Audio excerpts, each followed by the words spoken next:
tanpa jagaanmu, 360. aku ni habislah. Perniagaan aku, ke keluarga aku, ke maruah aku habis. Hancur kalau kata kau tak jaga aku lah.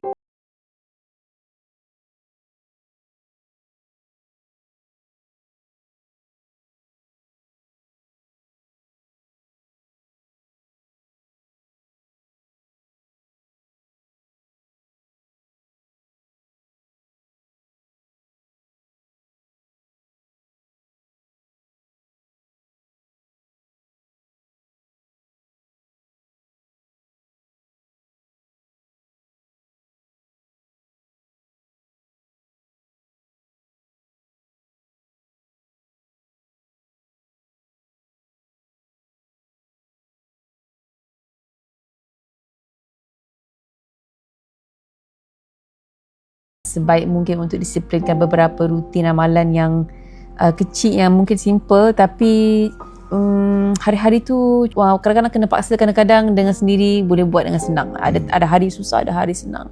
Contohnya macam zikir pagi petang, lepas tu sedikit zikir yang selepas solat. Kadang-kadang dalam zikir pagi petang tu, apa yang paling setiap kali baca tersentuh dan teringat betul-betul kepada Allah? Satu adalah doa Allahumma inni as'aluka ilman nafi'an wa rizqan thayyiban wa amalan mutaqabbala.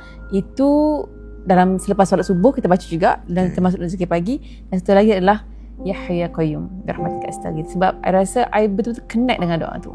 Kalau hari boleh kongsi adalah berkenaan dengan bila kita nak ingat dosa ni, salah satu caranya adalah melihat kelemahan kita. Ya. Yeah. Jadi bila kita kadang-kadang kita ni tahu apa yang Tuhan larang, kita tahu. Kita juga tahu apa yang Tuhan izinkan, tapi kita buat juga kadang-kadang benda yang Tuhan larang. So bila kita duduk tu, kita baca yang you pun tahulah. Allahumma astur awrati wa amin rawati. Betul? Kita kata, ya Allah, tutuplah apa yang memalukan aku, apa yang aib aku. Apa yang memalukan aku, tutuplah ya Allah.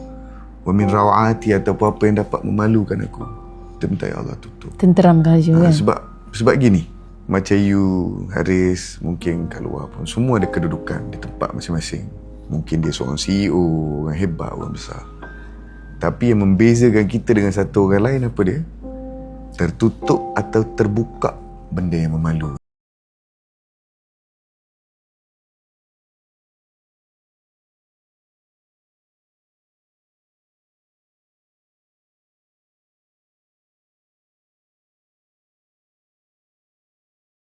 Benda yang kalau orang tahu ni malu lah.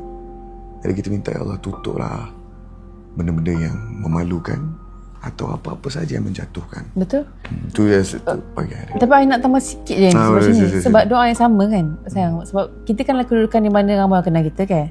Lepas tu kan macam in certain things, macam business dengan entertainment ni, ada orang cuba nak jatuhkan, ada orang cuba nak kenakan kita, sarang menyamat lah, things and this and that, yang mungkin tak semua orang tahulah.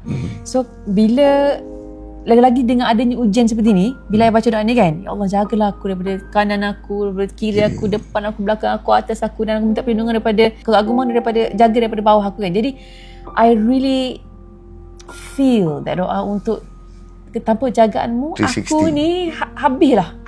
Nama aku, ke perniagaan aku, ke keluarga aku, ke maruah aku habis. Hancur kalau kata kau tak jaga aku lah. Itu antara cara kita balik pada Tuhan sekiranya kita rasa kita dah tak boleh buat apa.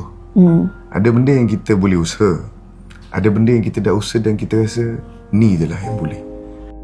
Okay. Soalan adalah, kita akan lalui banyak fasa-fasa dalam kehidupan. Ada kadang kita iman kita sangat subur, ada kadang kita macam terlalai dan juga off track sikit. So di saat mana kita off track, kita broken, kita lost, kita rasa kenapa tak free ni, how do you find Allah back again? Okey, kita mulakan dengan satu hadis Nabi SAW. Nabi kata pagi, setiap pagi. Sebab tu dia kena berpagi-pagi dengan keberkatan dan berpagi-pagi dengan puji-pujian pada Allah. Kenapa? Setiap pagi ada 2 malaikat akan datang. Itu adalah hadis yang baik. Hasan kan. Setiap pagi ada 2 malaikat datang kita. Satu akan bercakap apa? Dia akan bagi tahu gantilah apa sahaja yang telah dia infakkan.